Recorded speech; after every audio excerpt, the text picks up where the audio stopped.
Okay then. Good evening, everybody, and welcome to a meeting of the Safer Communities Subcommittee on the 16th of March 2021. Thank you all for attending, members, and hopefully you have the agenda in the papers in front of you. We'll move to agenda item number 1, which is apologies for absence. We have no apologies for absence. Members, I am conscious that Councillor Shelley Lebrun is listed in the attendees of this meeting. As you know, ex-councillor Shelley Lebrun is no longer a councillor with North Warwickshire Borough Council. Members, do we have any disclosable pecuniary or non-pecuniary interest, please? No, thank you very much indeed.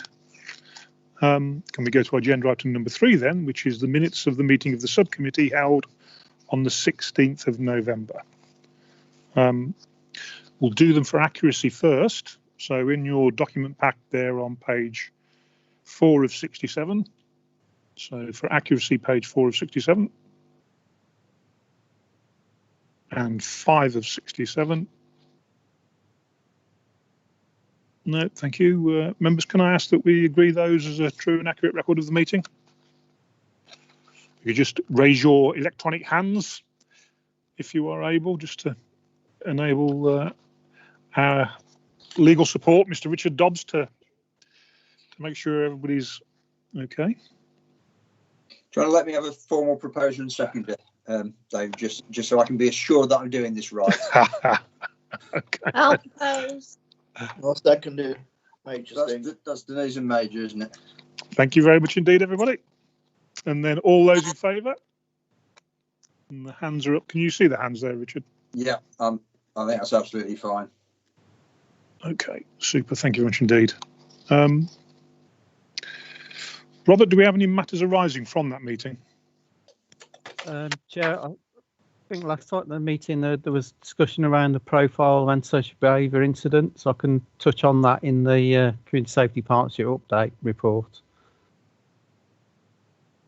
Okay, thank you very much indeed. Anything else? No, I think everything will be picked up in the individual reports. So. Okay, then. Thank you very much indeed. David, I can see you've got your hand raised. Is that an old hand? I know you are an old hand. Sorry, but... yes, that was an old hand. Being right. on myself, yes, sorry. Sorry, right, I'll take it down. Okay, thank you. Robert, do we, item 4, public participation, do we have any questions from members of the public? No, Chair. I don't believe we have any public in attendance at this meeting, looking at the attendance list. Okay, so moving speedily on then, we're going to agenda item number 5, which is a fly tipping progress report. Is this you, Robert, or is it Richard wearing 2 hats? I'll start, Chair, and then Richard can input as he sees necessary. So, thank you. Good evening, everybody. This fly tipping progress report is one of a series of progress reports that we bring to this subcommittee. So the last report being in November 2020. So there is an action plan included in the appendices, which is the regular action plan that we report on. So I'll start at paragraph 4, the progress report. So the key message here is that during the lockdown of COVID-19 restrictions, we have continually seen an increase in fly tipping incidents. So between April and December, we've seen 1,055 reported incidents compared to 842 over the equivalent period last year. The good news is that those have been cleared in an average of 1.47 days, which is really good performance in terms of collection and clear up. But the ever challenging demands of fly tipping aren't going away. They're increasing. So the environmental health team are continuing to look for evidence where they can carry out investigations of the fly tipping. So at 4.31, there's some information there about the current state of the investigation. So there's currently 45 that are live and underway. And I've given an example of a fixed penalty notice that's been issued for a successful prosecution. So there was costs, a fine, costs, and some charges for that prosecution totaling £2,583. So it's an example of a positive outcome in terms of enforcement, but that continues to be a challenge for the authority to find the evidence, and at the moment, because of the COVID restrictions, they're not able to carry out all those investigations as they would normally, but they're still there to be undertaken. And to support the enforcement side, we are still deploying CCTV cameras in hotspot locations. We're starting to think about the types of cameras that we're using. So we're using these wildlife type security cameras. We are up against some challenges in terms of damage, thefts of those cameras, how the data gets used on the cameras as well. So in future, I think we might need to pursue other options as well to supplement what we're doing at the moment. And at paragraph 4.34, there is some information about the numbers of cameras and the hours and photos that have been recorded, and that they're used where possible for evidence. But to say it's challenging is an understatement, really. But it's something we still need to do further work on, I think.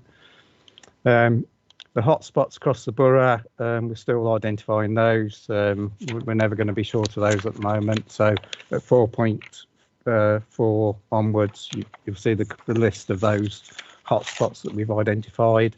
And Hartshill area has seen quite a level of fly tipping for quite some time now. But the fly tipping issue is across the borough. It's not just concentrated in one area. So again, it's a challenge for us, the breadth of the hotspots. So we are still looking at specific options around different locations. So Apple Pie Lane in particular, we were trying to see whether we could come up with another solution. We've yet to firm up on that, but that's still something that we'll carry on with. And then what we have seen during the COVID restrictions, we are seeing more fly tips of tyres at different locations, and there's one specific one I'm going to talk about in a minute. And we mentioned previously about the work of to remove an abandoned trailer of waste that was left in the lay-by at Middleton, and that's cost a huge amount of money and time to look at what that waste was and how that could be disposed of safely, and who's left it there. So it was over £33,000 in terms of the cost of removal and disposal. And the investigation is still underway on that kind of problem.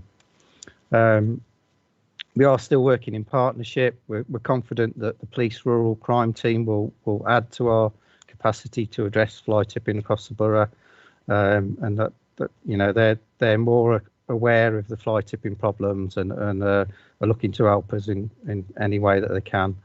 But we will see better coordination, and hopefully that will lead to more detections of offenders. I know Chair's very keen that we always try and work closely with Parish Council. So Richard Dobbs, the Director of Street Scouts, had a particular meeting in Middleton Parish Council around fly tipping, and that seems as a positive step to work more closely at a local level on those. So. Chair, before I carry on to the public space protection order, do you want me to pause there before we go into the two specifics around the orders? Yeah, please. Members, as you can see, the recommendations, there are 3 recommendations. So let's just deal with those. Any questions that you've got on the Roberts initial update? Dave, I can see you've got your hand up, Dave Parsons. Yes, thank you. Thank you, Chair. Yes. I actually tried to locate the bit where the tyres were tipped off the B5000, Robert.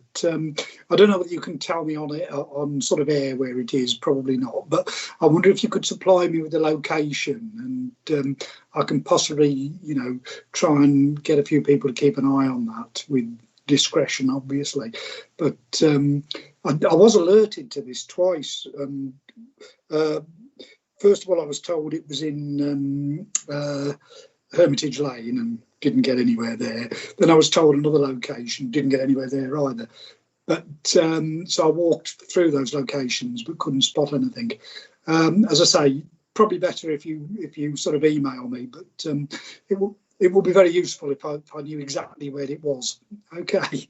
Yeah, certainly, Councillor Parsons. Yeah, we'll definitely give you the precise location. Yeah, it should be easily identifiable off the B5000, but we'll sort that out for you. Yeah, certainly. That's really good. Thank you, Robert. You've got to remember you're dealing with me, so easily identified is probably. No. Thank you very much. Okay, thank you, Dave. I've got Jodie and then I've got Denise. Jodie. Thank you. Yeah, I just want to share my frustration, really. This is an ongoing issue, and even when it's not the hotspots, every kind of uninhabited piece of lanes or country area seems to be exposed to dumping at the moment. I've got kind of two queries, really. Have we had any progress around access to the tips? Because whenever people post it on social media and things like that, the first comment is, well, it's so hard to get in the tips at the moment, or comparing our tips to Birmingham tips that are open on a more flexible schedule and things like that. And also regarding tyres and dumping of tyres, we obviously have a lot of registered small businesses around the borough that deal with tyres, which I assume are subject to some form of licensing. Is there scope within that licensing to maybe get some kind of tracing system or smart water or something like that? Assuming these are commercial dumps, if they're in such quantities, is there a licensing way that we can move it forward? Okay, then Richard, would you like to take those or? Yeah, I can take those, Chair, certainly. I mean, in terms of the household waste recycling centres, first off, this is something that we're talking to the County Council about. You'll be aware the County Council is responsible for the household waste recycling centres, and they are acutely aware of the fact that fly tipping has increased significantly since lockdown started. And although I think it's a bit harsh on them to attribute it and lay the blame at the door of the fact that the tips are harder to get into, I certainly think that that they are acknowledge that they need to review the opening times and the availability of household waste recycling centres, particularly when we come out of lockdown and they review again the booking system they've got in place. Although I must say, I think the booking system at the household waste recycling centres has worked well, and I think that they were quicker out of the blocks than some authorities in terms of getting a working system up and running.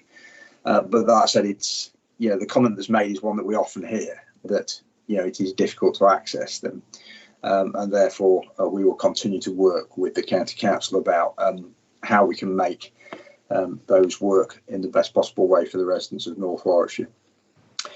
In terms of tyres, I think there's certainly an area of where more activity is needed, and again, that multi-agency approach I think will be important. So we'll need to work closely with the police. I think it's probably worth us talking again to people like Trading Standards, as well as the Environment Agency around this. I think the idea of things like smart water and stuff like that is certainly worth investigating. The difficulty with non-commercial tyres is that they don't have the same categorisation and labelling on them that commercial tyres do. So it's easier to track lorry tyres and commercial tyres than it is to track non-commercial tyres, which is why you see far more instances of domestic, for want of a better phrase, tyres dumped than commercial tyres. But it is certainly something that I think we need to look at more closely. And there is a county-wide group that's been re-established to look at how we might work more closely together to tackle fly tipping, and particularly to try and be more successful in terms of prosecution. So that's something we'll certainly raise at that group, Chair.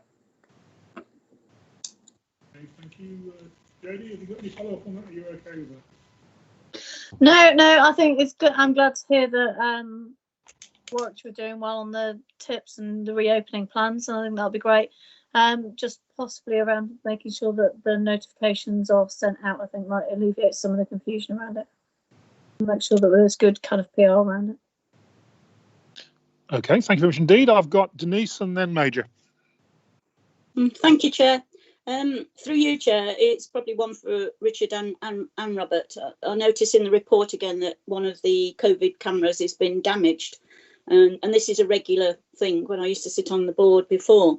I'm just wondering if Robert's been in touch with any other authorities to find out what they do, if there's any cameras that are a bit more robust or a bit more camouflaged, because I know there've been a problem in Folly Lane, at least a tipping at least once every week for the last few weeks, because I sent Richard an email the other day to say there was another one gone, because, you know, this is money that we keep spending out, which don't seem to be working. And I just wondered, you know, if we've been in touch with any other authority to see what they use.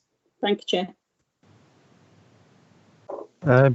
Thanks, Councillor Denise.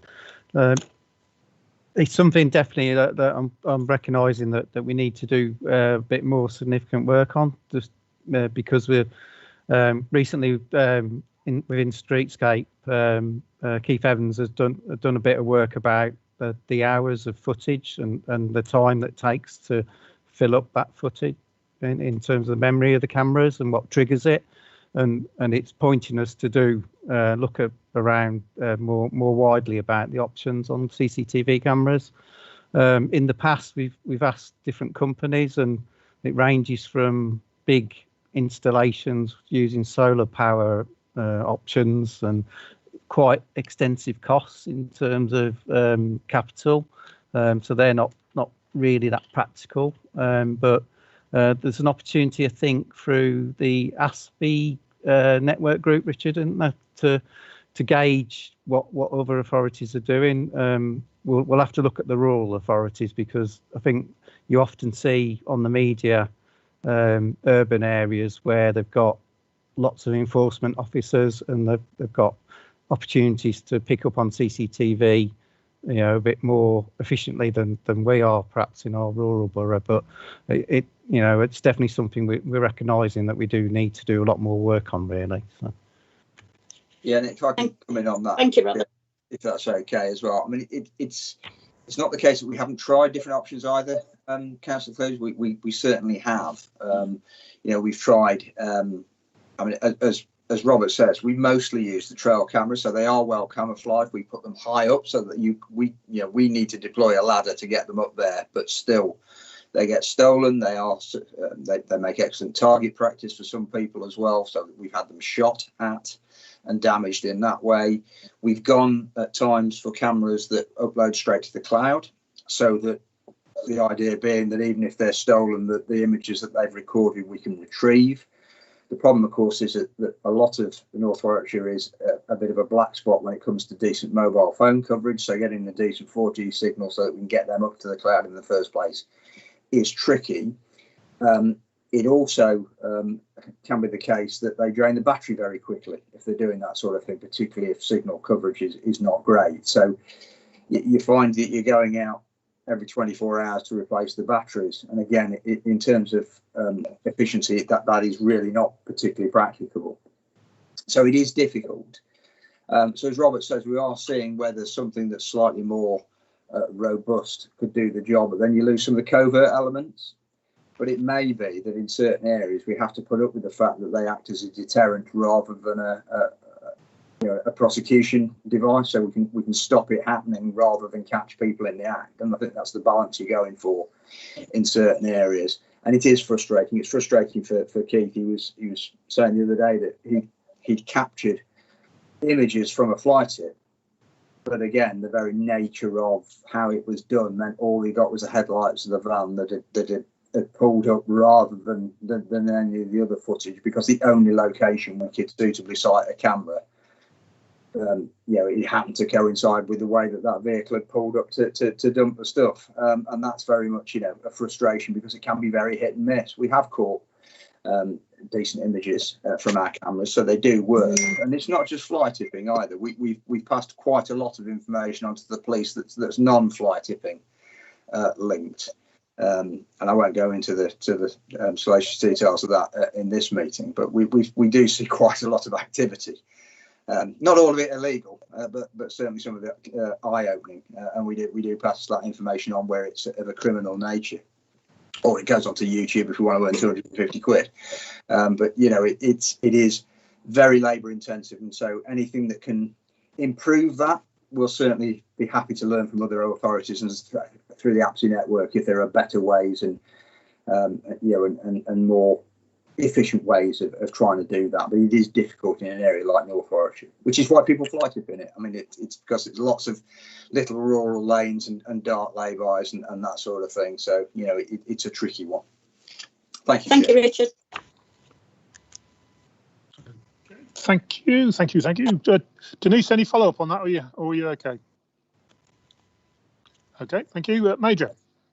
Yeah, just a quick one. Is the recycling centre at Birch Coppice, that's open, isn't it? It's running? Yes, it is, Councillor, through bookings only at the moment. The thing is, the bookings, do they take vans as well? They do take vans, but they don't take them ad hoc. You need a permit system to go in with a commercial vehicle into the Household Waste Recycling Centre over at Lower House Farm. So the best bet is either to go on the county's website, because there's quite a bit of information on the county council's website about how you get commercial waste or a commercial vehicle in at Lower House Farm. They do a permitting system, and they do exceptions, I think. But the best bet is to look at their website, and if in any doubt, give them a call, because they are very helpful. What about just domestic, not commercial? I mean, I'm saying that because I had 3 mattresses to get rid of. I mean, when I bought them from Dreams, they said they will take them away. But then the second phase of COVID come along, they said that we can't touch them now. So I left with 3 mattresses. So then I started looking around. The only place I found was in Nuneaton, Mac, I think it's called, and they charge £60 for a van load of stuff. So I filled it up with other bits and bobs as well. But I'm just saying, if to avoid a lot of fly tipping, if we could encourage, it weren't commercial, it was just domestic. So mattresses are hard to get rid of unless the people who sell them can take them away from you. And they charge £30, £40 or something anyway per mattress. So I'm just saying, thinking if we could say, look, a van of domestic, because you can't get a mattress in a car anyway. So it would, instead of going through the whole booking scheme and getting a permit, it might discourage fly tipping. And I think that's fair enough. As I said, there is a process through which, you know, if you have a commercial vehicle, even if you're taking domestic waste, and that should just be largely for domestic waste going to the Household Waste Recycling Centre, there is a permit scheme that you can follow. But I'm more than happy to raise with the county council whether there can be exceptions to that, particularly at the moment with what you described there, because I understand that there are an awful lot of households where the only vehicle they have available for doing this sort of thing is sort of non-domestic in nature, or you get the thing where somebody borrows a van from work because they're going to do a clear out and then realise they can't get rid of anything because they're not allowed to take that vehicle in. And I think it speaks to Councillor Gosling's point earlier about needing to promote exactly what you can and can't do in a way that people understand that before they turn up at the site rather than after they turn up at the site. So I'm more than happy to pick those points up with the county council.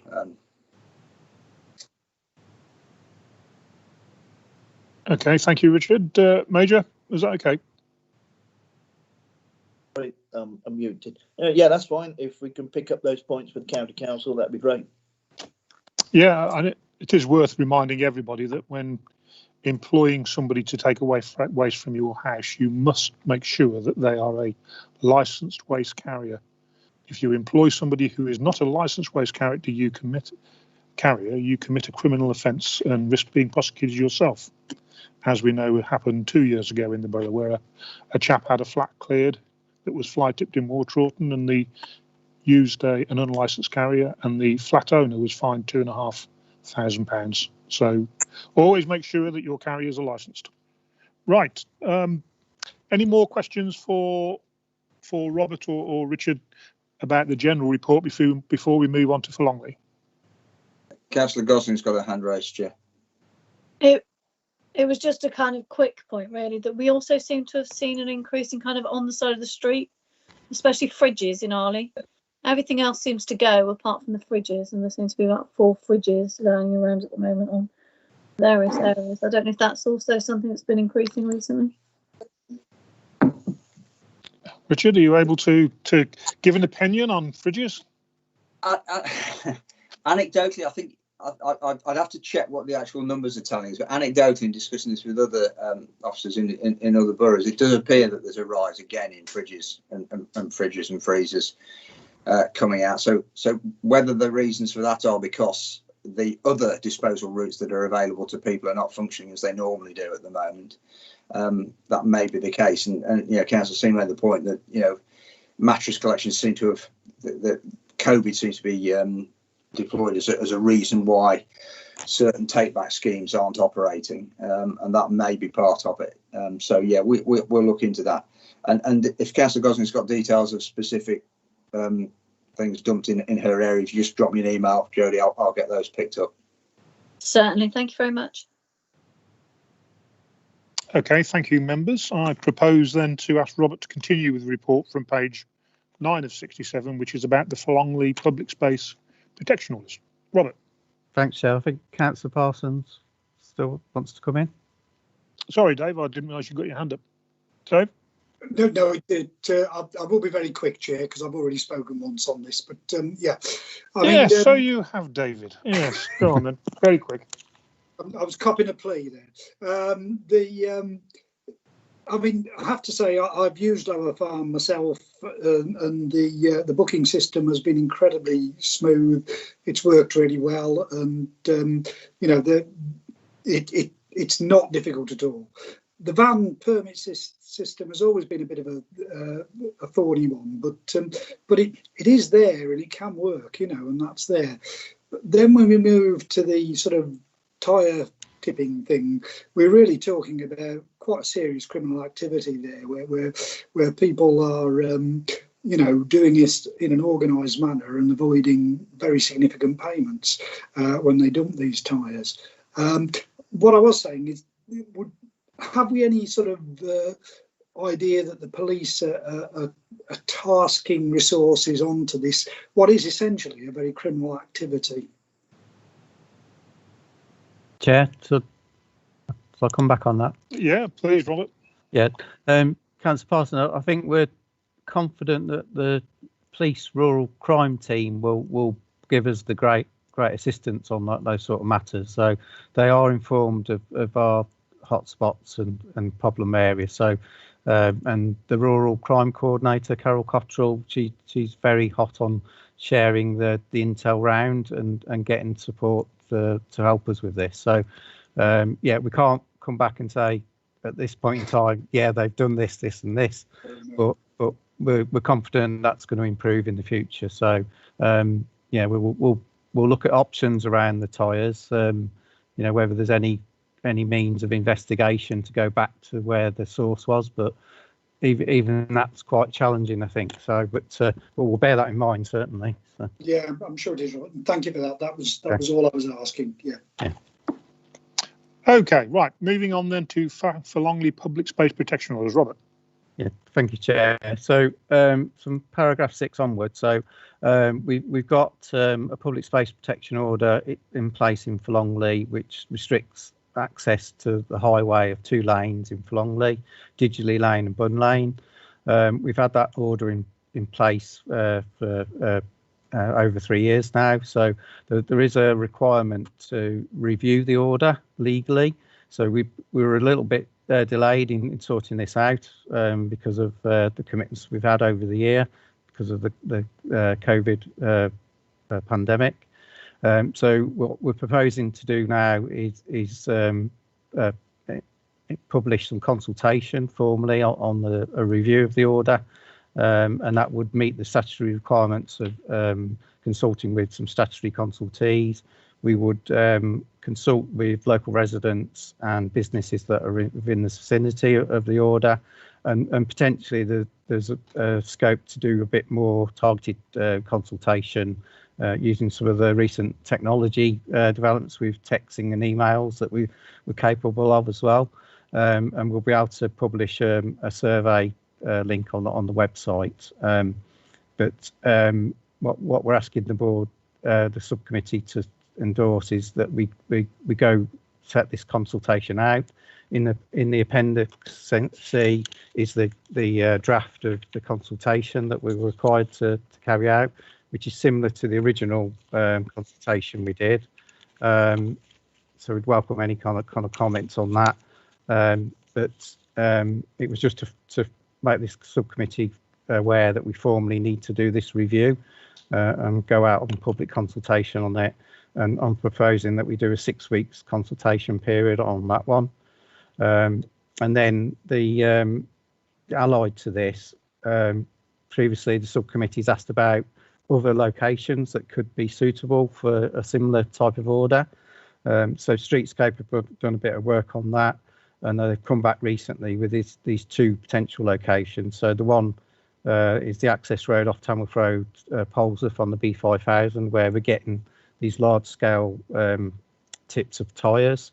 And I think we had one last week as well. So it's a live issue to address, and that type of location lends itself to be restricted by a gate more easily than other locations.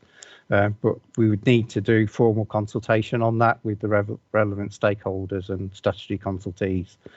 And the second location is Ryfield Lane at Wishaw, which is a bit more complicated because there needs to be accessed by a farmer and also by the utilities company as well. So there would be a bit more insight needed on that particular location. But in the report, we've detailed some of the evidence base because of the problems there. So the tyres are quite excessive. It runs into costs as well about the disposal of those. So the bullet point set that evidence base out in the report, and similarly for Ryfield Lane as well. So there is a picture of one of the fly tips there. I don't know where that comes across quite easily in the reports, but you know, some of the fly tip photographs that we have are horrendous, but that's just an example one. So there's many more of those. So as part of the recommendations is whether members will support the formal consultation for the Forlongley Public Space Protection Order, and then also for us to carry out further work on whether we can consider orders for the two other locations that are listed in the report. So, and then finally, in the report, we've updated the amount to spend against the additional resource. At the moment, we spent a further £3,599.50 on additional cameras and associated equipment, and to the costs that we've had to contribute towards the abandoned trailer at Middleton. So really the key point is about the two orders now. So hoping to take questions along with Richard. Thank you, Robert. Members, does anybody have any questions about the proposal for the public space protection order at Forlongley and the two additional sites? If I can just remind everybody that Robert and Richard and the team here at North Warwickshire have done some fantastic original work around these public protection orders, and they've certainly solved the problem in Forlongley. So our officers are at the cutting edge of using lateral thinking about how to manage some of the problems, and I think they've done a fantastic job so far. So, Jodie, I can see you've got your hand up. I was actually just going to say almost what you've just said, in that, you know, I think this is a really good solution. I think we've been brilliant in actually getting this into place, and I think it's had a really good impact. And I think it's one of the first positive kind of moves we've got where we're actually controlling flight tipping.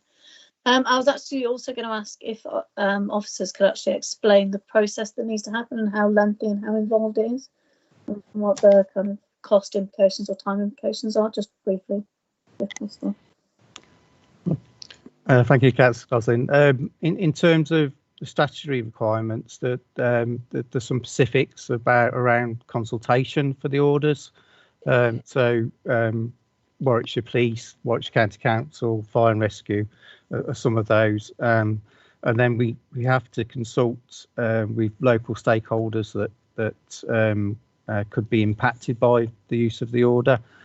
So in the Forlongley case, we've contacted previously the householders that live in that vicinity and businesses. So that, as an example, there's Forlongley Spring Water Company, and they would need access around those lanes. So we've made arrangements where they have keys to open the gates if need be.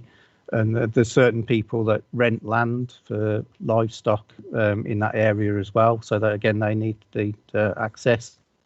But the process is set out in the Antisocial Behaviour Crime and Policing Act. So we follow that. It's not too onerous, but we have to do that formal consultation and take on board comments. So this order was subject to a variation previously, which came from a challenge from an access group around the wording of the restrictions in the order around specific vehicles. And because this order is about stopping fly tipping, not stopping access by motorbikes or other vehicles, really, it's to address fly tipping. We had to take that on board. So, we have to kind of recognise that there are legitimate reasons for people having access to the lane. So, so we have to take that on board.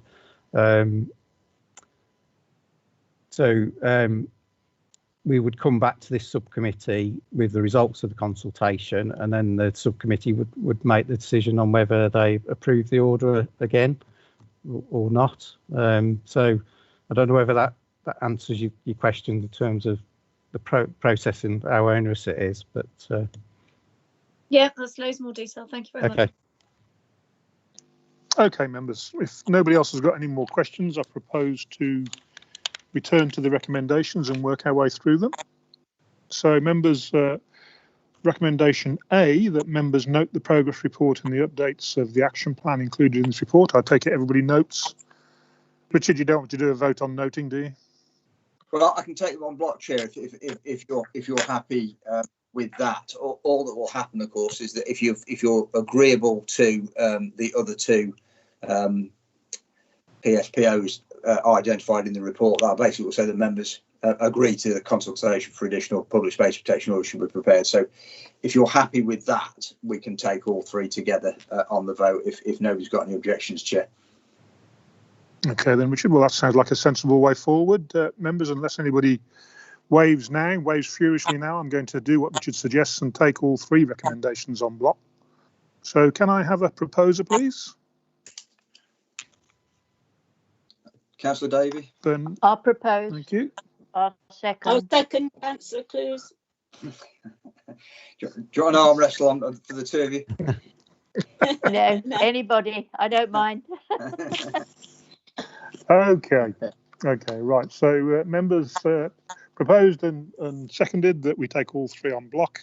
All those in favour by your electronic hands. Chair, I'll go through. I'll go through a recorded vote by each person if okay, Richard, if that's what you want to do.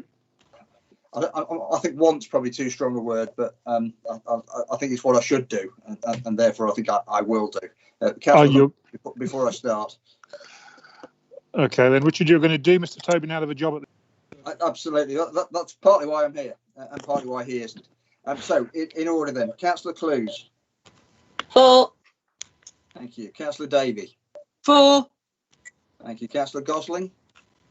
4. Thank you. Councillor Humphreys. 4. Sorry. Thank you. Councillor Moss. 4. Thank you. Councillor Parsons. 4. Thank you. Councillor Phillips. 4. Councillor Singh. 4. And Councillor Riley. 4. Thank you. That's carried unanimously, Chair. Okay, thank you, members. Thank you. Right, can I now take you to agenda item number 6, which is page 29 of 67 in your document pack. Chair, Marion, Councillor Humphreys, I can see you have your hand raised. Chair, can I propose a motion and could I have permission to speak, please? Yes, Marion, do you want to? I would like to propose a motion on release of funding for the street lighting and CCTV following the new government funding in response of Sarah Everard's. Can I propose a motion that the committee asks the Chief Exec to write to the Warwickshire County Council to ensure that North Warwickshire Borough Council secure a fair share of this funding? I could second that. Okay, thank you, Richard. Would it be okay if we added that to the recommendations and put that on as a new recommendation, a recommendation D? Would you be all right with that, Marion, if we Yes, added fine. it to the list of recommendations? So Yes. So you're making a motion then that you're proposing a motion that we add an additional recommendation, which is that the Borough Council, through the Chief Executive, contacts the County Council in relation to the announced government funding today about increased funding for CCTV and street lighting in relation to the Sarah Everard tragedy, and that the Chief Executive does all he can to ensure that North Warwickshire gets its fair share of this funding. Yes, please. Thank you. Thank Richard, you, Chair. are we able to add that, Richard? Yes, I think we can add that as D. So if I can just read that back, what I've got. So the committee asked the Chief Executive to write to Warwickshire County Council to ask that North Warwickshire Borough Council receives a fair share of the funding announced by government in response to the Sarah Everard tragedy. Is that what members are after as a D to the recommendations? Okay, Yeah. so Okay. Thank you, Marion. Are you all right with that? Yeah. Yes, thank you. Would you like us to vote on that now or wait until we do the we can recommendations? take them all at the end if as before, if everybody is happy that all four can be voted on block, we can do it that way, Chair. Okie dokie. Right. Thank you. Jodie, I can see you've got your hand up. Just so that I fully support the motion, we may need to tighten up the fair share as opposed to whether or not it's the need by criminal activity or vulnerable residents or whatever. So the wording fair for share, I don't know if that would need tightening up somewhat, but fully support it, and do generally feel that in very dark rural areas that I think women particularly are vulnerable. I've had a lot of nurses, key workers kind of express their concern about darkness, so I think it'd be great. Okay, well let's wait till we go to the recommendations before we go into debate then. But let's just add it at the moment to D. If you're happy with that, Jodie? Yeah. Thank you. Right, Richard Roberts, off you go. Okay, thanks, Chair.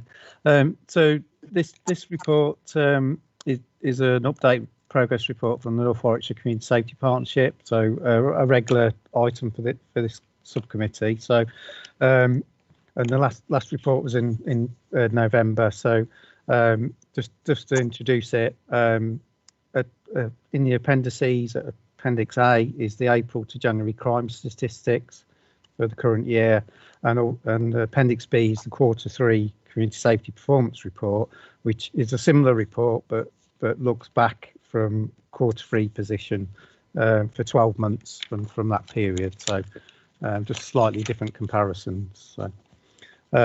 So in terms of overview of those Q3 crime stats and performance report, at paragraph 4.1 onwards, I've just highlighted some key bullet points around the figures. So violence against person, sexual offences, which obviously you've just referenced in some detail there. So that for us, that's increased by 82 offences over the last 12 months. That is a slight improvement from the Q2 position. And then violence with injury has reduced by 18 offences, which is following a downward trend in the Q3 period. And violence without injury has seen an increase of 103 offences. So that's fairly consistent. That crime category includes a lot of different types of offences. So you can get social media related offences where there's harassment and malicious communications are all in that type of category as well. So where it says violence, it includes quite a broad brush range of things. So, we're always highlighting the levels of domestic abuse related incidents as well, because that's a significant factor in terms of our violence profile. So, but we can see the violence with injury offences has reduced in that period by 24 offences.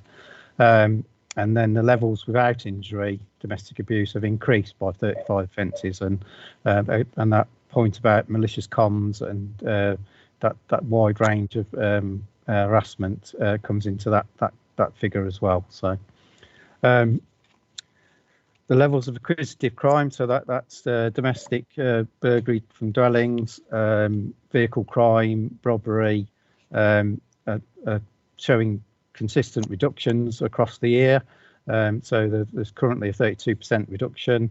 The COVID pandemic and the restrictions and lockdown have all kind of contributed towards that as well. Although recently we've seen some spikes in vehicle crime as well. So it's not gone away by any means, but there's good reductions over that period. So number of antisocial behaviour incidents, they're still increasing compared to the last 12 months, but Q3 there's definite signs of a downward trend.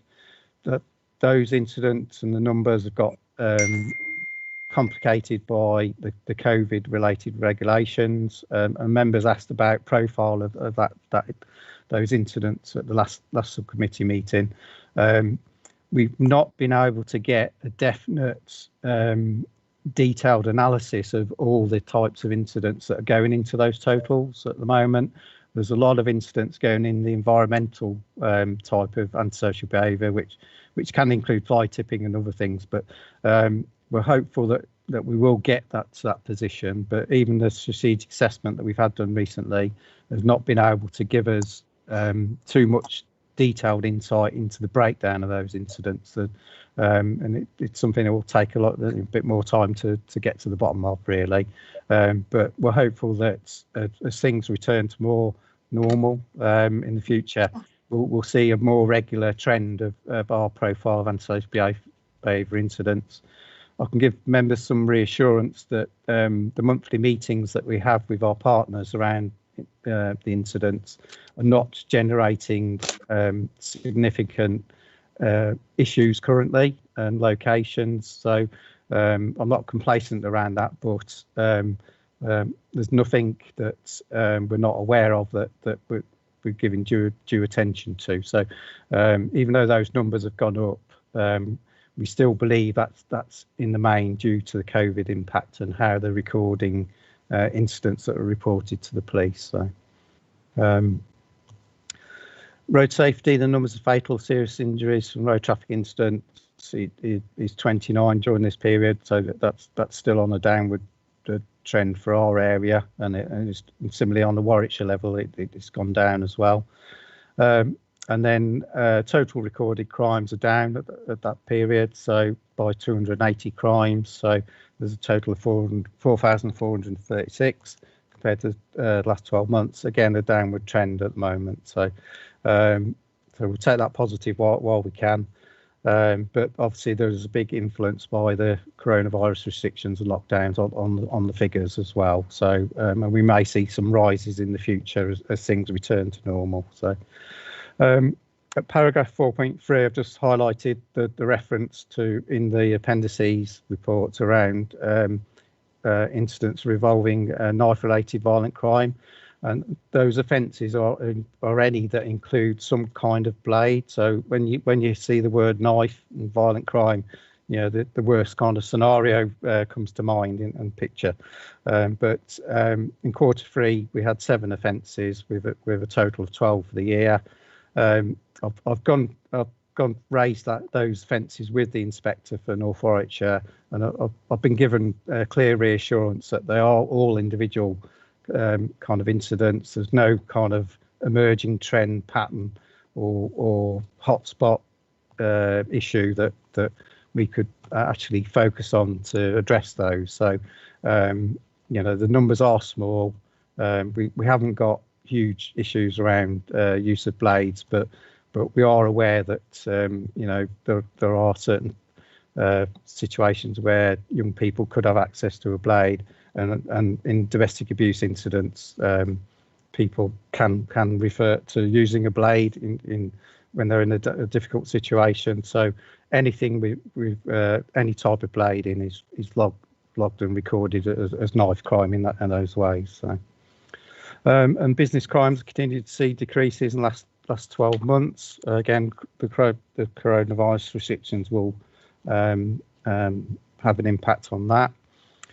In terms of what the partnership's doing and the partnership plan, I've given some key headlines from 5.2 onwards. So we do meet with the police now on a monthly basis with partners around problem solving. So currently the specific plans that the police have for public reassurance around the Kirby Glebe farm site, and a bit of community cohesion tensions arising from that. Tackling county lines drug dealing, still ongoing. We've had some quite success in the local area in Atherstone on tackling that, and that's under the heading of operationality. And I mentioned before we've had some increases in vehicle crime. So we had a spike of keyless car thefts. So this is where criminals can take away cars with a device to get into the car and off they're away in quite quick time, really. So there are some preventative measures that can be put in place around that to stop the devices working. So there's been a work on crime prevention campaigns around that, and the police have done targeted ops around cross-border offenders with that as well.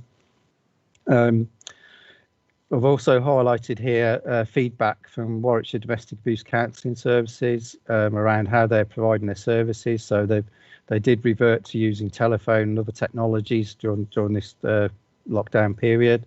So that they're still managing to get referrals to their service. So at Q3, we've got 66 referrals in total across the year. So that's a positive news story, really. So, and I've included in the report some details that they've provided around how they're operating and how it's gone for them. So I don't know. I thought members would be interested in some of that detail in these difficult times with the lockdown, and the services that seem to have done very well in terms of maintaining their provision of services to victims of domestic abuse. I mentioned about the success on operationality. So in the Atherstone area and part of Arts Hill, we've had some success, and the housing division are contributing to that, and that there was a good arrest outcome and prosecution of West Midlands offenders as part of that joint work, which we're always keen to highlight. I mentioned about antisocial behaviour incident. So the strategic assessment shows that recorded volumes have been significantly higher, which is a fact, but we need to get underneath that detail just to fully understand it. The lockdown regulations have had an impact on those figures.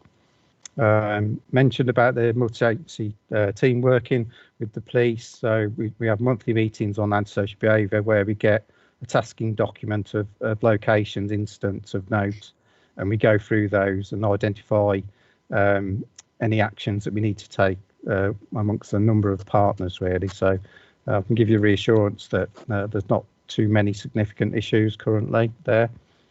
And I just want to highlight the work from North Warwickshire Neighbourhood Watch. They're still trying to promote crime prevention advice where possible, and they're going to develop their website to be more effective in terms of social media as well. But they've been also really good at helping us promote the Do the Right Thing COVID messages. So they did give us their access to their trailer, and we've had it converted for the Do the Right Thing messaging, and we've moved that around the borough. So, and the coordinator, the chair of the association, has moved that trailer when requested, and even took it to the company to be converted. So that's all in his own time, and he's done it freely and with great assistance really to us. So We are deploying the camera, mobile cameras. So the last 3 new ones, they were deployed at Coleshill and Manchester. So 2 in Coleshill and 1 in Manchester. I've just recently moved 1 camera to New Arley to help address off-road motorcycle nuisance.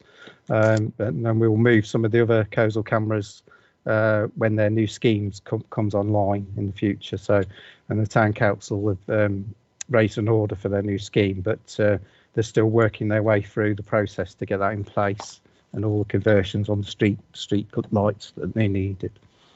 Shall I pause there, Chair, before I move on to the strategic assessment and some of the community safety projects works? Let's keep going, Robert, and then we'll do the whole thing as well. Okay. So at the time of preparing this report, work was underway on the strategic assessment, which is our annual partnership assessment of the crime and disorder problems for the borough, and we've got those findings since started work on this report. In the main, the priorities are very similar to last year. There's a bit more tweaking on the focus around vulnerability, but the key priorities in terms of violent crime, road safety, serious acquisitive crime and rural crime are still there, and we're tweaking a bit of focus around some of that, but the assessment has come out in that consistent way this time. We have community safety partnership funding, so I've listed there some projects that we've supported in the last quarter. So burglary crime prevention packs and initiatives around the thefts and vans and tools. The Faraday bags are coverings to prevent these keyless car thefts. We've got signage out around tackling vehicle crime warnings. And we do produce packs for vulnerable victims in terms of rural crime, which is something we're doing with the rural crime coordinator and the rural crime team. Bit of pen marking for caravan thefts, and we've supported the police in terms of getting some off-road bike equipment for a local PC from the East area. So he'll be able to go out on the off-road patrols whenever possible. He's lined up to have some training for that as well, so there's formalities around that, but he'll soon be an added resource to that small unit that does the off-road bike nuisance patrols. And we're working with the County Council to install CCTV at the Clock Bridge in Hartshill. That will help firm up the evidence base for the use of HGV lorries through that route, and also it'll help tackle some of the crime and disorder issues that we've had in that area. It's near to Apple Pie Lane, and various other areas around Hartshill. So that project's moving forward. The pole's gone in for the CCTV. I'll soon hear about the actual supply, and then we'll look to deploy a camera. In the report, I've also highlighted some of the work that the Warwickshire County Council Community Safety Team do. The partnership is made up of various partners, so the County Council team are a key element of that. So during December, they did a lot of communications, had a plan across that December period. So they fed back about some of the feedback they've had through the various social media websites and other kind of channels of communication. So in there you can see the bullet points around the different stats and feedback there, and the table below provides a bit more information around that. And domestic abuse was a key part of some of those communications as well. So and they'll be looking at how social media is used in the future on communication. So I hope that's kind of useful information that I've included there. Section 5.3 community safety grants. The bad news is that the community safety grant and allocations have been reduced for next year. So across all the community safety partnerships Warwickshire, there's a reduction. So overall, there's a 31% reduction.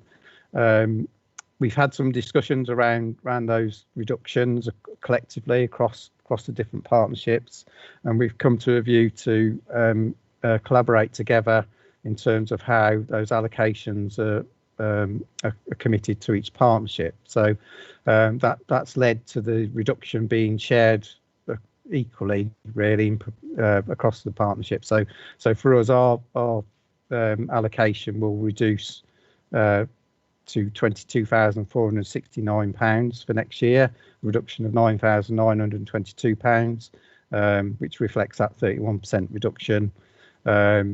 It's not great news, but that's something we're going to have to adapt to and move forward on. But each of the partnerships are equally having a reduction, but obviously some partnerships get more allocation based on their crime levels and other kind of factors as well. So we're waiting for the formal decision on those allocations from the Police and Crime Commissioner, so that will be decided very soon, before the election, I should think. So, and at 5.4, we've highlighted a pilot of a Safer Warwickshire officer, which is a joint initiative between Warwickshire Fire and Rescue and Warwickshire Police.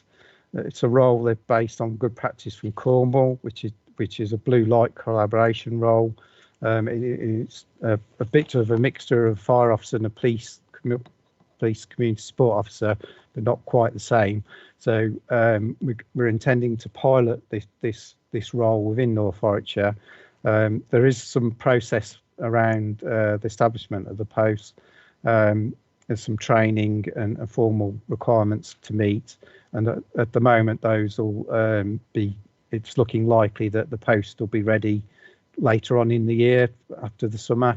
We were hoping it was going to be before then, but they've had some hurdles to reach in terms of the formalities to set that up. So there's an overall cost of 45,000, which the Fire and Rescue and Police meeting with different contributions, Police and Crime Commissioners contributing to it.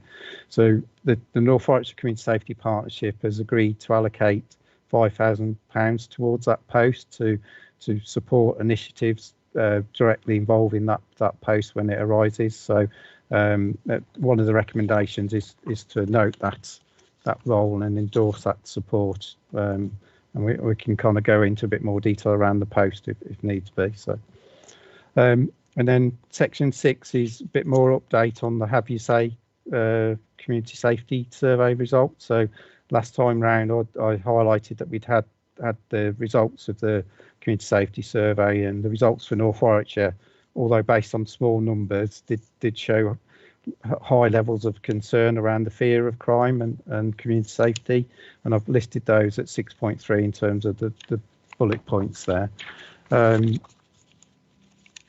So we've started to look at that in terms of the partnership. So a small subgroup of the partnership has started to look at some of the details around that, and a number of actions are going to come from those discussions. So we're going to potentially commission some research into the influences around those high levels of fear of crime in communities. And we're looking at what's good practice and expertise we can draw on around things that tell us what makes people fearful and what we can do to improve that situation. So there's more work to be done. It's very early stages yet, and hopefully in this new financial year we'll be able to come back and report on more details around that. And then that's 5. So in summary, so Whistle stop through some of the partnership work. There's a number of things included in the report, and we can go through each of the recommendations as well in turn.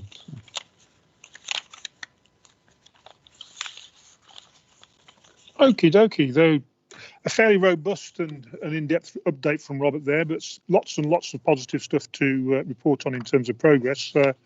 Members, just draw your attention to 6.4 on the fear of crime entry about the considerations around why people in North Warwickshire possibly aren't feeling safe.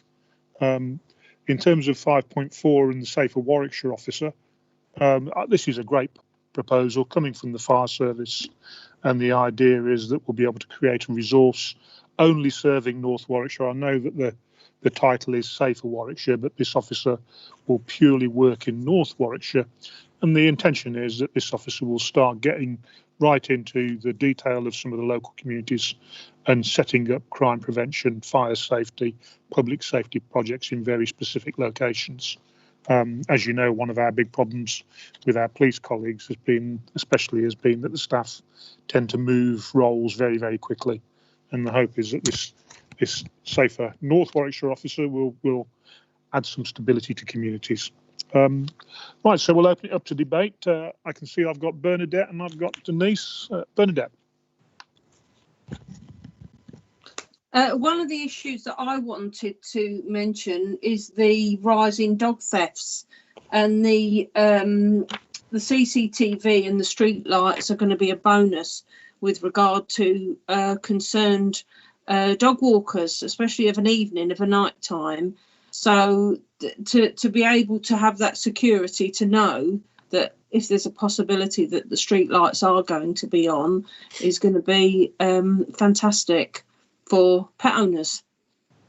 Okay, thank you. And that's an interesting perspective, isn't it? I don't think, Robert, we've had any instances of North Warwickshire of dog theft, have you? I know that Councillor Bell had been talking about some problems over in Hartshill.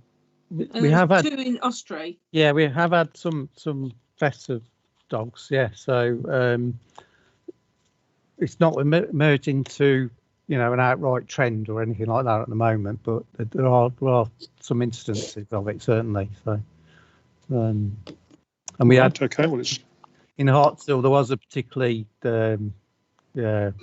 nasty incident really involving that. So.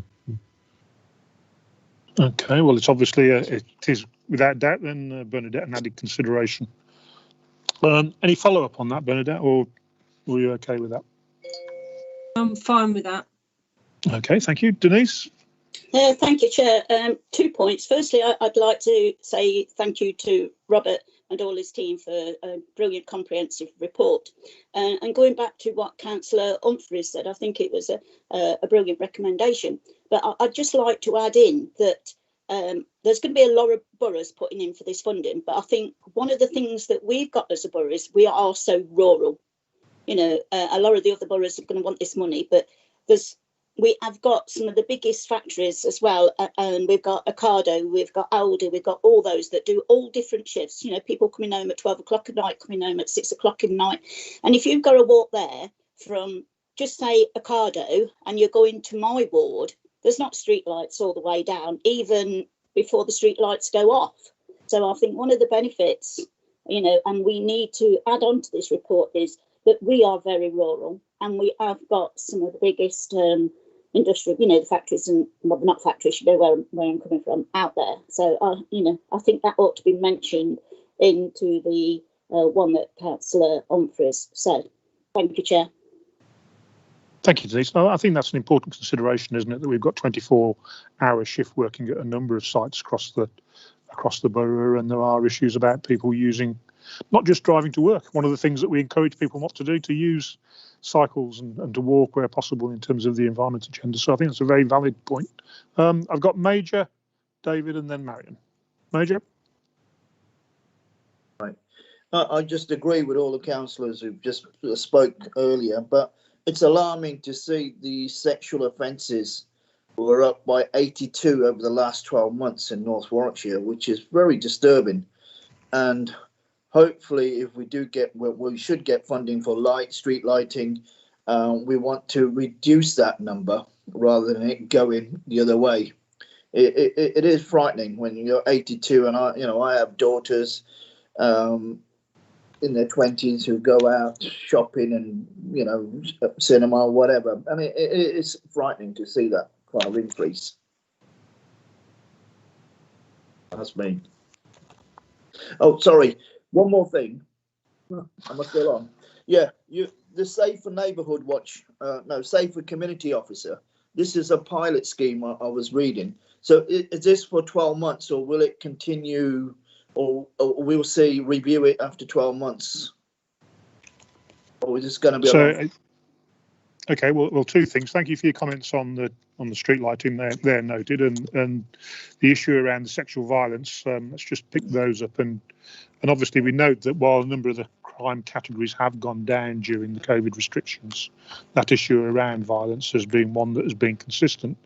And as we know, in abusive relationships, it's not just violence, there is sexual violence as well in abusive relationships. So I know that the partnership are very attuned to the fact that we have some high-risk locations within North Warwickshire, and they are being managed through the commissioning works that we're doing, even though the commissioning funds are being reduced. In terms of your second point about the officer, it'll be a pilot.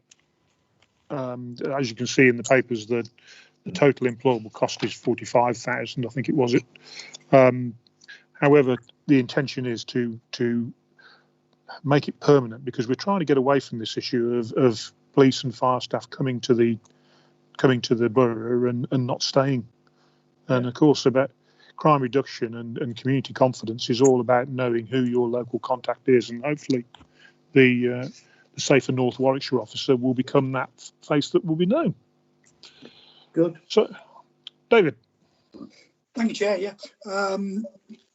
I'd like to endorse everything that's been said, actually. I think there's been some really good discussion, some good points. I'd particularly like to support Marion's motion.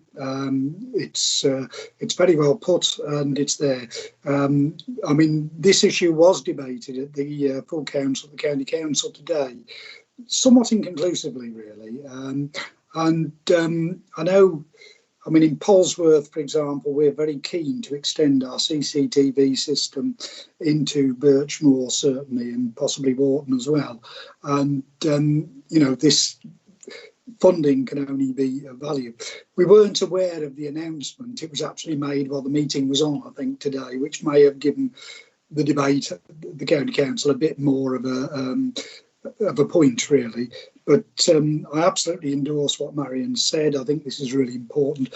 And I think, actually, that it would be good if this subcommittee communicated its feelings on this to the county council itself, where, I mean, the lighting decisions have to be made there. So that's, you know, that will be useful, I believe. In terms of the report, I think it's an excellent and extremely, you know, well-worked report. Really, really pleased that the Safer Warwickshire officer, the pilot, is going to be in North Warwickshire. That's really, really positive for our area, and not something that we're really used to. So that's we have to welcome that, I think, absolutely. Just the one question for Robert. I noticed that there's nothing particularly about cybercrime in this report. I mean, certainly I've been aware of receiving more potential scam calls and emails over the last few months, associated probably with lockdown. Have we any sort of information on the impact of that on our locality, really? Thank you, Chair. Chair. Okay, thank you, Robert. Yeah. Thank you, Councillor Parsons. I can come back in next meeting with a bit more detail around cybercrime. There is a lot of work to address it. It's mainly led through the County Council Community Safety team, because it's coordinated across the county, really. So we do try and support their initiatives and raise more awareness of it. But at a local level, you know, I'm not particularly working on specific things around cybercrime, but we do support the work that's being produced across the county, really. So there is a lot taking place on that, and I can come back with more details around that. Thank you, Robert. Okay, thank you. I've got Marion and then Jodie. Marion. Thank you, Chair. I mean, when I was looking at the statistics in 4.1, you know, we have to support the people that are actually victims of these crimes that are going on, and have the support network that's going in there. But the thing is that the social inclusion that's going on at the moment, because of lockdown, we've got people that are out training, walking on their own, which has been encouraged during the summertime and the evening time, and they're still carrying it on at dusk and in the evening when they've got their flash gear on.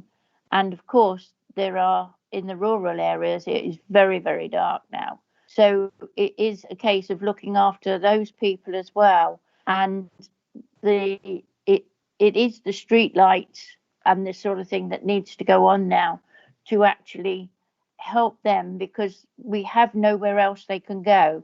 We haven't out in the rural areas got the gyms and that are available for them to go to. And these are people that haven't been walking before, that have taken up these challenges now, and they want to keep them going. So, you know, the street lights are important to the rural areas. I think the towns have got their lights on anyway. It's the rural areas that haven't. Thank you, Marion. Yeah, no, it's a good point, isn't it? I mean, we know that the administration at North Warwickshire did vote a couple of years ago to fund the operation of full night street nights throughout North Warwickshire. And I am acutely conscious that page 6.4 of the report talks about the importance of part night street lighting on how safe people feel. And without doubt, every member, regardless of their party in North Warwickshire, wants people who live in our community to feel safe. So it is time for a mature debate about the street lighting, about CCTV coverage, and what we can do to make people feel, as Major said, whether they want to invest with their families in our community, they want to invest with their businesses, and it's all about confidence, isn't it? It's all about confidence. Jodie.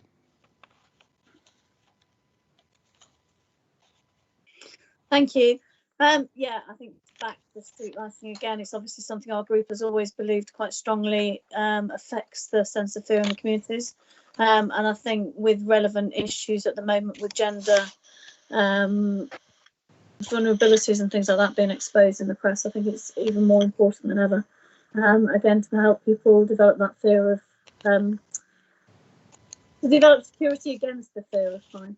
It's a brilliant report, lots and lots of details. I really welcome the Safer Warwickshire officer, as I do the camera in Arley. I think these have been absolutely brilliant progress. I had a couple of questions around the demographics, really, and the data that we've been given. The Have Your Say data, will it be kind of analysed in demographics of kind of race and gender and things like that, and kind of developed to give us a picture of who's entering these surveys? And I realise, of course, it wasn't well participated in, but some level of who is that, whether there's specific groups that we need to safeguard that are feeling the fear more than others. And also within the ward data, is there any population information that's make it more comparable? Are the 4 areas, the north, south, east, west, are they comparable in populations? So when we're looking at crime figures in those, are they, is there any discrepancy between those areas? Chair? Yeah, Robert, before I come to you, I'd just say, Jodie, in terms of the project, obviously it's being formed for the perceptions of safety. It's being formed now with partners. And I think it's a great idea that we would bring back a progress report to deal with some of the issues that you raise to the next meeting of this body, particularly around the detail. It was an online system. On page 35 of 67, you could see that 48 responses were from the Kingsbury JSNA. Well, Kingsbury JSNA is Kingsbury, Waterorton, Curdworth and Coleshill, which, as you know, is the area that I represent at county. So there is going to need to be a bit of a slight balance around making sure that we pick up concerns in other areas. Can't quite know how we'll do that, but let's just take that one away, think about it, and then we'll come back with some proposals. Robert? Yeah, Councillor Gosling, there are some of those demographic data there available to us. That there is a huge caveat around interpreting some of that data because of the low sample number overall. So it may be that we have to do further work in certain areas to be more confident that the results are realistic and reliable to interpret them down to specific groups. So there is age profiles and that sort of thing in there, but and the example of the ward area there with that JSNA, it is a small sample overall, so we have to be quite careful in interpreting absolute results from all of this. But where we can, we will try and look at where we need to do more work on targeted groups to understand that why different people have different reasons to be fearful around community safety as well in different areas. So yeah, more work to do really on that. So.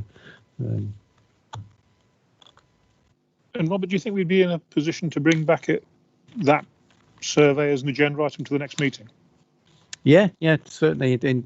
I won't guarantee we've done everything we need to do on it, but we certainly bring an update on more work on it. Yeah, okay. Members, would you be happy with that? Yeah. Okay, Jodie, do you have any follow-ups, Jodie, or are you okay with that? Just about the on the 4 areas that we get the data reported back on the ward statistics, just if we could have some idea of population or area that those cover, just so we can see whether they are comparable or whether they're per head or per square area, whatever it happens to be, just to put those in context a little bit more. Okay, Robert, can we have a look at that? Yeah, I'll talk to the insight analyst to see if we can include those in. Yeah. Fabulous. Okay. Thank you very much. Thank you. Okay. Right, members, any more items to raise or discuss on agenda item number 6 before we move to the recommendations? No? Right, let's go to the recommendations then, with the added recommendation about contact to County Council about the funding. So, Richard, do you want to do these on block, or do you want to? Well, Chair, if I can just, because of the comments that have been made, I've tweaked recommendation D slightly, so I just want to run that past members to see that if I've picked up the points that I think, in particular, Councillor Gosling, Councillor Parsons, and others raised. So I've amended D as I read it out before to now say that the committee asks the Chief Executive to write to Warwickshire County Council, stressing the importance of street lighting, and to ask that North Warwickshire Borough Council receive sufficient funding from the increase in the Safer Streets Fund recently announced by government in response to the Sarah Everard tragedy to reflect the rural nature of the borough. So I'm hoping that that's picked up the 2 or 3 other comments that were made. Are members happy with that as a recommendation D? Yeah. I am going to propose a slight change there, because obviously we can't claim to be unique with the rural nature. I think what we need to add to that is our rural nature and the closeness, the proximity of our communities to major urban conurbations, i.e. Coventry, Birmingham, Tamworth, and Hinckley, if you can call Hinckley a major urban conurbation. So Coventry, Birmingham, Solihull, and Tamworth. So let's not totally flag ourselves as being rural, albeit rural considerations are important. That makes sense. Does everybody feel like that? Richard, can you put that into a bit of words and just bring it? So if I add to the end of what I said then, so it now says to reflect the rural nature of the borough and its proximity to major urban population centres. Yeah, that should do. Members, do you have a view? Excellent, Chair, I think. No, that's fine. Okay, so we'll just thank you, Richard. Need a proposer, and so I'm assuming Councillor Humphries has proposed. Yep. Yeah, I'll propose. Councillor Davey. Yeah. Okay, thank you, everybody. Before I go to the vote, Chair, is that okay? Yes, please, Richard. Right, Councillor Clues. 4. Thank you, Councillor Davey. 4. Councillor Gosling. 4. Councillor Humphries. 4. Councillor Moss. 4. Councillor Parsons. 4. Thank you, Councillor Phillips. 4. Thank you, Councillor Singh. 4. Thank you, Councillor Riley. 4. Unanimous again, Chair. Thank you. All right, thank you, members. Right, can we take you to agenda item number 7, which is on page 48 of your 67-page report. It's the report on achievement of corporate plan targets. Robert, can we do this by exception, do you think? Yeah, Chair, it's a standard report on the corporate plan actions that relate to safer communities. So I've given an update for the Q3 position against each of those targets. So happy to take questions if necessary. Okay. And obviously, having recognised Councillor Lebrun's departure, we'll also recognise Councillor Farrell's departure from the Borough Council. And as members will know, Councillor Farrell was very clear in his campaign that we should have more accurate and measurable performance matters in the corporate plan. So, members, can I take you to the recommendation unless anybody's got any questions about it? No? So, members, the recommendation is that you consider the performance achieved and highlight any areas for further investigation. Richard, do you want to take a vote on that, or should we just note it? Proposer and seconder will be fine, Chair, on that. So, I've got Major Singh proposing, and a seconder would be Brian Moss. I'll second. Brian Moss. Okay, thank you very much. Okay, Richard. Yep, that's fine. Thank you, Chair. Okay. Right, let's move on to agenda item number 8 in the papers, he said, flicking through them.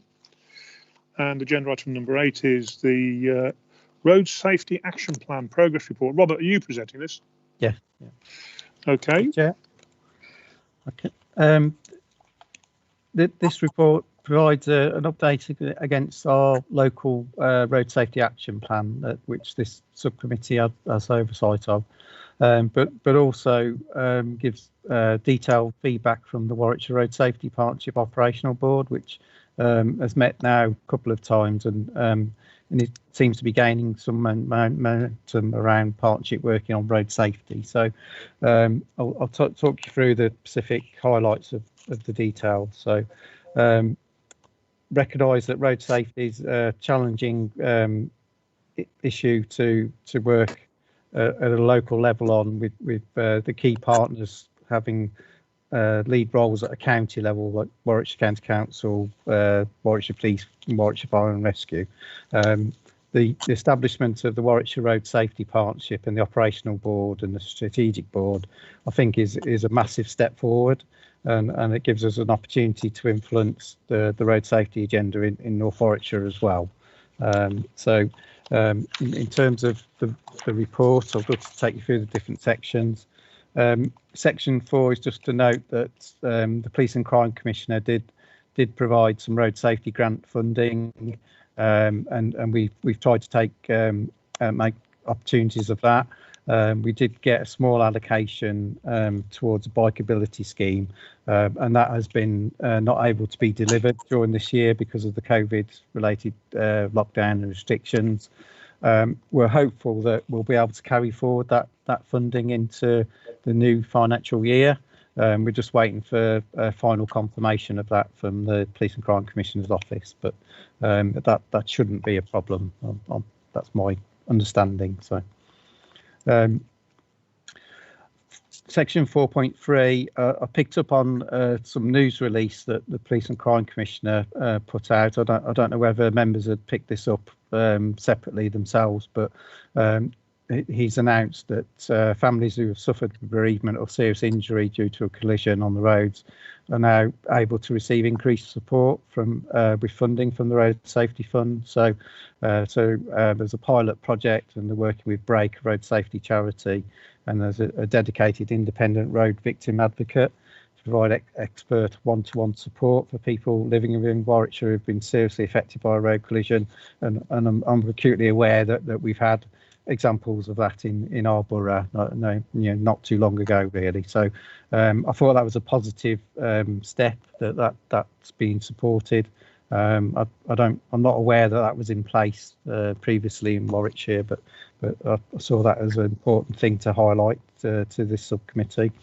And 4.5 explains a bit about the role around that post. So section 5 gives an update about Community Speed Watch. This activity has been severely restricted because of the lockdown restrictions.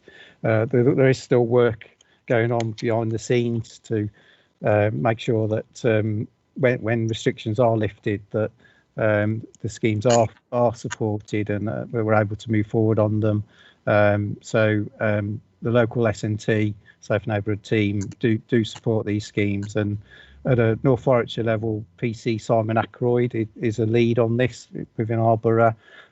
So I'm confident that once the restrictions are lifted, that these will the schemes will be supported and re-energised. So at a county level, they're looking to support the schemes as well. So I think that we'll be in a positive position as things restrictions are lifted. So Section 6 gives more details around the Warwickshire Road Safety Partnership. I'm a representative on the operational board, so I represent the community safety partnerships across Warwickshire, and that allows me to access a lot of this information that's been highlighted. So I think that's positive for the local area as well. Some of the other community safety partnerships don't have road safety as a priority. There's a couple that do, but we were seen as definitely more keen on having road safety as a priority as a partnership. So hence I'm the rep on that board. So so the board met in January. So the bullet points give you information about some of the specific things that are being generated and supported from that the road safety partnership. So there was a memorial service online for road safety victims, which I know Chris Lewis from the Office of Police and Crime Commissioner was very keen to get set up as a looking to establish a permanent memorial for road traffic victims in Warwickshire. The parish councils are represented on that board as well. So there's a rep from the Association of Parish Councils.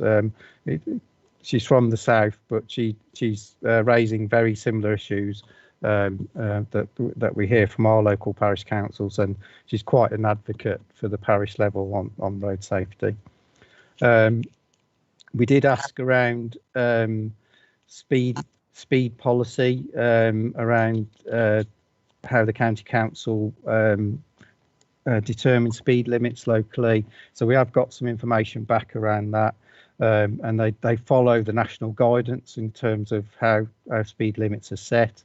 And I'm sure there'll be opportunities in the future to try and influence the county council's approach to some of these type of issues really across Warwickshire. But so the aims of the boards are all being developed, and they've identified performance indicators and priority risk groups at a strategic level, and they're also commissioning a consultancy to help develop their road safety strategy for Warwickshire. So I'll be able to feed back into this subcommittee more information about that work as it develops. So the e-scooters was just an example thing that came up as around the risks around how people buying those e-scooters before they were really legally able to be used across the country. There's only certain areas taking part in some pilots on those, so they were keen to communicate appropriate messages around that. The road safety office coordinator has been linking up with HS2 as well. We regularly raise concerns around HS2 and the potential risks to our borough. So she's following up on some of those issues that have been raised, and there's a key county council officer who is a lead rep on HS2. So a number of you will know Caroline Burrows, I'm sure, but we've got the contacts and ways to raise our concerns locally as well. So the Road Safety Partnership has made available some funding for road safety projects and bids. So there's a maximum of 25,000 available for a specific initiative or bid, and those are open to partners and agencies within the partnership. So as a recent example, Forlongley Parish Council through their clerk put forward a proposal around to improve road safety at Flongley Crossroads, and it was a simple proposal in many ways, involving the use of fencing in a strategic location at the crossroads. It'll be a good test to see how open the road safety partnership is to different views around what can help with road safety beyond the road safety experts' view of what should be in place. So we'll see. That bid has actually been submitted now over the last week, so we'll see what comes back from that.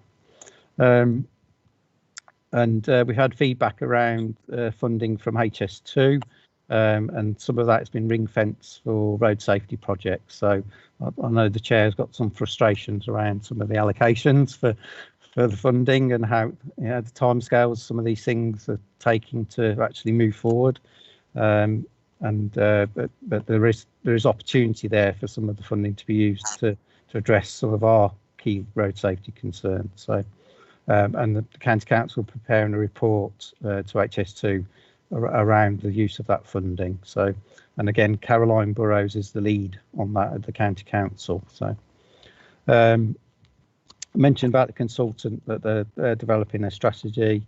There's different initiatives that are also being looked at, Thrive to Drive, and then there's a communications group that's looking at all media and releases around road safety and how they're coordinated instead of individual agencies doing their own thing, really. So there'll be a much more joined up approach to the communications around road safety in the future, and we'll see some of that come through locally as well. So they are looking at road safety data, and we'll get access to some of that data as well. The County Council produce an annual casualty report, and that's being undertaken at the moment.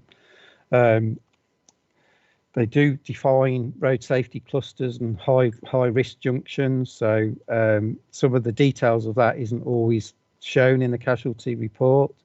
We have seen a list of the cluster sites that have been identified, and North Warwickshire features prominently in the top locations there. So 5 out of the top 6 risk junctions are in North Warwickshire, and we've got 12 of the 49 sites in that list. So the budget for improving the sites isn't extensive, so there's £100,000 there towards addressing road safety at those sites. So I think that's a concern and frustration all round, but that's the current allocation. And the partnership will look at around the use of reduction targets, and I think across the country there's a general direction towards aiming for no road safety casualties, even though that's very aspirational. So they're going to look at how targets are set in a Warwickshire level, and there's some differences at the moment around the approach with fire and rescue and others and police and so on. And the County Council do set targets around killed and serious injuries as well. So there'll be a bit more of a joint look at that through this operational board. And Community Speed Watch gets referenced there as well. And very recently there was a small subgroup around looking at concerns around speeding. It's been chaired by Chris Lewis from the Office of Police and Crime Commissioner. And again, I'm hopeful that will lead to a bit more influence on things. So the Parish Council rep is on there, and I've attended that first meeting as well. So again, it'll be about come back on a bit more detail around how these things develop in the future, but generally speeding is a concern that's often raised by local communities, so it's right on there in terms of our agenda as well. So and the Police and Crime Commissioners managed to be a part rep on the board of the Road Safety Trust nationally, so that should be a good thing for Warwickshire. So we'll see. I fed into the group that we've still got our street cruising injunction, and we've got to do a formal review of that, and that's got to be done in June. So locally we'll we'll be working with the police and legal services to prepare the information that's necessary for that injunction. There is an issue nationally around injunctions, and there's some legal challenges around injunctions that are listed against persons unknown, and that could potentially impact on our injunction. So we will be watching the developments on that and getting legal advice externally as well to support our approach on that as well. But it's a general challenge against those type of injunctions, really.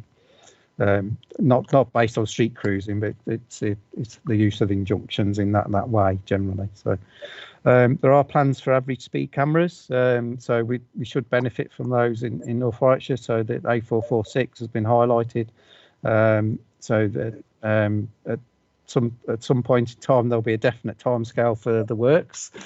They're not quite there yet, so but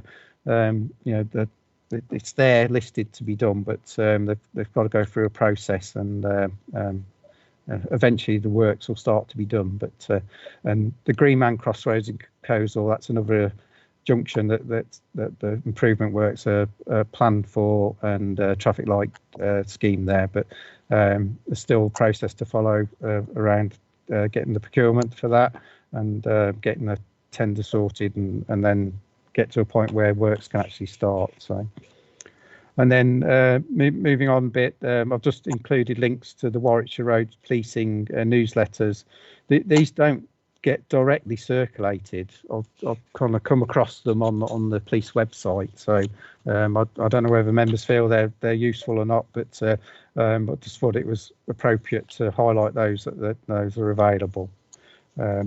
And then section 7 onwards, I've given some updates against our action plan around the casualty rates for North Warwickshire and progress of the community speed watch schemes and our street cruising injunction and other matters. But I don't know, with the kind of firm establishment of the Warwickshire Road Safety Partnership, whether it's time to review our local action plan and the context of that, now that we've got more opportunities to influence and be aware of road safety matters through the establishment of that partnership. So just my own kind of view that perhaps need to revisit our local action plan in that context. But I know there's a whistle through there, but there's quite a lot of details around what's happening at the moment on road safety. So happy to take questions. So. Right, members. Before we open up to questions, I can see you've got your hand up there, Brian, but I'll come back to you in a bit. Right. Again, it's to recognise the work that Robert has been doing around this, and Robert specifically. So, Robert's talks about the injunction, the street cruising injunction. It was North Warwickshire that went out and got it. Robert, fantastic contribution towards the work of securing that injunction. And again, to a degree, groundbreaking by the district, looking at other options. Without doubt, you can see on the appendix that the numbers of people killed and seriously injured on our roads is coming down, thankfully, year on year, from 2017-18 at 71 down to 18-19 at 63, down to 42 for 19-20. And then this year, without doubt, this year's figures are skewed by COVID. The members, you probably don't know, but I live by junction 9 of the 42, and judging by how quiet that road was, then it's inevitable that the numbers are going to come down because there was such little traffic on our roads. So we must be very careful about celebrating any responsibility for the reduction in numbers. I do find it bizarre that one of the interventions is that we do a memorial to people killed and injured on our roads. Far better that we stop them being injured on our roads. And as Robert has said, for Longley Parish Council have come up with a really good solution to what is the most dangerous junction as I'm speaking to you today in the whole of Warwickshire. So that fact to me proves that we as members have it on incumbent on our shoulders to go back to the drawing board and think about key locations and think about what we can do with those locations. Now, at the moment, I'm afraid I can't circulate the list to you because it is not public. But what I can tell you is that, as Robert has already repeated, 5 of the top 6 most dangerous junctions in the whole of Warwickshire are in North Warwickshire. And those would probably be for Longley, Coleshill, Annesley, followed by, he said, just looking at a list to refresh his memory. Let me Harper's just have a look. Lane. The A5 at God, wow. at Woodford Lane, and then the Nuthurst at Annesley Lane, and finally Furness End Crossroads.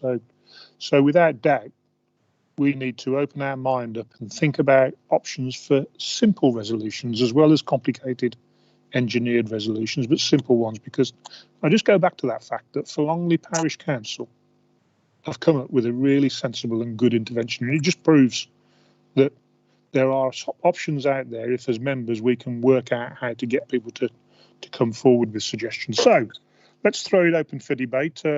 Brian, you had your hand up first, and then I've got Dave Parsons. Chairman, I just noticed Robert mentioned e-scooters. I think they might be our next problem. Like motorbikes, off-road motorbikes have been a problem ever since I've been in Kingsbury, 40 odd years. The e-scooters, you see them around Kingsbury, not too many, I won't exaggerate. They're all illegal because it's not one of the trial areas. And there's one lad runs around Piccadilly. He's not old enough to have a driving licence, and you've got to have a driving licence. And there's another one who is a regular feature on the water park when I go for a ride in the evening, and he goes for a ride on his, but I'm legal. They are potentially dangerous. Until lockdown, I used to go to Bulgaria and Romania frequently, where they're a common sight, and you'll see somebody going up the fast lane of the road, then swinging across the traffic over the cycle lane and onto the pavement. And that's not the end. They often just lay them down on the pavement. So anyway, say no more about it. Thank you. Brian, I think it's a point well made. You know, I mean, I've seen guys on scooters without helmets on, riding on the road. They are fatalities waiting to happen. And you're quite right, Brian. We need to be right ahead of the game to see how we can make their use their use safer. Thank you. I've got Bernadette, and then I've got Dave Parsons and Jodie Gosling. Beg your pardon, Bernadette. I haven't got you. You're more than welcome to say something, Bernadette, but I've got you. I'm looking at a hand that's not there. So Dave and Jodie. Jodie, would you like to go first? I don't think I was, but I'm Jodie? going to go. Yeah. Oh my goodness, it's such a polite group. Jodie. This is, I feel for Robert having to bring this report. I'm delighted to see more cross-party working and more influence from North Warwickshire. This is an immense frustration with me. I'm very closely involved with the family of Harley Jackson, who sadly died in Anstey Common last year. I'm acutely aware that there has been no action on the case or on the road for a year and a half until the family have now started a road campaign. And in the way that you were discussing the brilliance of kind of local people bringing simple solutions, they have actually now started a road campaign. They've got more action, I think, in the past fortnight than has been done in the last 18 months. They've written a list of 10 aims that they would like to see, not just in Anstey Common, but improvements in I think approaches to road safety, which is an absolutely fantastic list. I couldn't endorse it more. As you say, and along with Adam Farrell, I can't celebrate ever 42 deaths on our road, even if it is an improvement. I do acknowledge the fact that it is improved, but I am very, very reticent to accept any responsibility or improvements or anything else that we have done has influenced that. And I have significant concerns around the balance between habitual change, so things like speed watch, which can cause habitual changes on our roads because they kind of make people more aware of their speed. But I think my fear is that without the serious kind of infrastructure investments and physical improvements, then our road safety isn't going to improve and our high-risk junctions are still going to be high-risk junctions. And we need that actual infrastructure investment into improvements or enforcement with cameras and things like that. And I think until we've actually got that and secured that we are going to be constantly looking at tragedies. And I'm hoping that the more partnership working is a way forward. But very frustrated with it and would like to see a lot more action as soon as possible. Really. Okay, thank you, Jodie. David? Yeah, thank you, Chair. I mean, really, I'd like to echo Jodie's comments there. I mean, Community Speed Watch is really good, and you know the people who are involved in it. It's fantastic that they're giving their time and doing that. But in the end, it needs enforcement, and we're not seeing enforcement in the north of the county. You know, I've said this on a few occasions and once to the police commissioner. I believe there are 2 speed awareness vans in the county, and I'm not aware of ever having seen one in the north of Nuneaton. Now, I mean, they've probably been here, but I haven't seen them, and I'd be interested if anybody has. You know, David, I drove past one at Middleton Hall last week. That's why right. I'm smiling. He was parked in the lay-by, so Middleton I did Hall. think of you and was thinking, I hope Yes, David Parsons yes. is driving past soon. Yeah, well, he might have called me, I suppose. But mind you, Middleton Hall, are we in Warwickshire there? I don't think we are we? Yeah. Yeah, we are. We're Yeah, in we the are. boundary. Okay, so right, I sit corrected, Chair, in that instance. But I do think enforcement is lacking, and I do think we do need more of a presence in all of the communities I visit in around Polesworth. You know, speeding is a real issue, and sometimes when I walk around Polesworth, you know, I see people achieving ludicrous speeds on the roads in Polesworth. Absolute accidents waiting to happen. A village I know quite well is the village of Studley in the south, which is probably now smaller than Polesworth, and if it's not, it very soon will be. And going through the main street there in Studley, there are 4 speed cameras and the like. But we have nothing here, and I do think, as I say, I'm glad to hear that we have had a visit from a speed awareness van, but I think we could do with more. I'm aware I'm putting my head in the noose there because, of course, one day they might nick me, and that's there. But you know, there are silly things happening on our roads, and there's not enough happening about it. And that's there. I mean, Brian raised e-scooters as well, just for, I mean, and when we look at those miles an hour, most of them are going to spend times on our footpaths, to be honest, rather than our roads. And yeah, you're absolutely right, Chair. That's an issue we need to be on top of. Thank you. Thank you, members. Then the recommendation, Richard. How would you like us to progress the recommendation? It's just that. Just trying to find the Chair, right it's page. just noted a proposer and a seconder will do on that, unless anybody's got any objections, I think, Chair. Okay, proposer, please. I propose. Thank you, Marion. Yes, Seconder, Bernadette. Councillor Davey. Members, are all those in favour? Yeah, looks like unanimous to me, Richard. Yep, thanks for that, Chair. Okay, thank you much indeed. Members, that concludes the agenda for tonight's meeting. Thank you very much indeed again for your engagement. Robert, we don't have a date of next meeting on the papers? No. You can look to Amanda, see if we know whether we've set the date. No. No? All right. Well, members, I'll get a date set and we'll get out to you. Amanda's just looking at a piece of paper. Thank you. Right. Members looked at the list and she says there will be one, so be warned. Watch this space. Will be